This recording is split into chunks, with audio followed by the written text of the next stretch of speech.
नमस्कार बंधुरा चले एसेছি आज के नतून एक भिडियो के लिए। आज आमी बानाबो चिकेन कारि रेसिपि।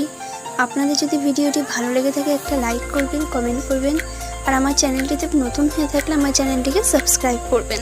चलुन भिडियोटी शुरू करा जाक।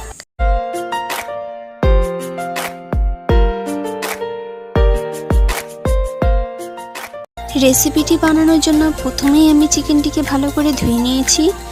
एखन दिये देब कुचनो पेঁয়াজ, गोटा रसुन, धनिया गुঁড়ো, हलुद, सर्षेर तेल, नुन, जिरे बाटा, आदा बाटा, पेঁয়াজ बाटा, लंका बाटा, रसुन बाटा और लंका गुঁড়ো दिए भालो करे चिकेनटिके मेखे नेब। आपनारा चाइले एखाने टक दইও অ্যাড করতে পারেন। আমার মাখা হয়ে গেছে। এখন আমি চিকেনটিকে 1 ঘন্টার জন্য রেখে দেব। এবার মাংসের জন্য আলু কেটে নিয়েছি, আলুগুলোকে এবার ভেজে নেব। কড়াইটি গরম হয়ে গেছে, দিয়ে দেব সরষের তেল।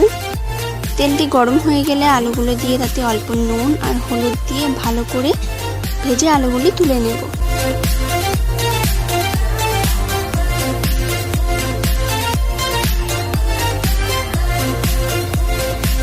এবার কড়াইতে যে আলু ভাজার বাকি তেলটুকু আছে তাতে আমি পুরো রেসিপিটি করব।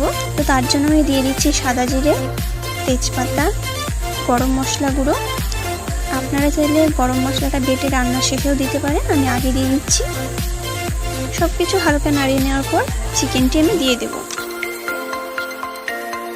তো এখন চিকেনটিকে আমি ঢাকা দিয়ে 15 মিনিট সেদ্ধ করে নেব।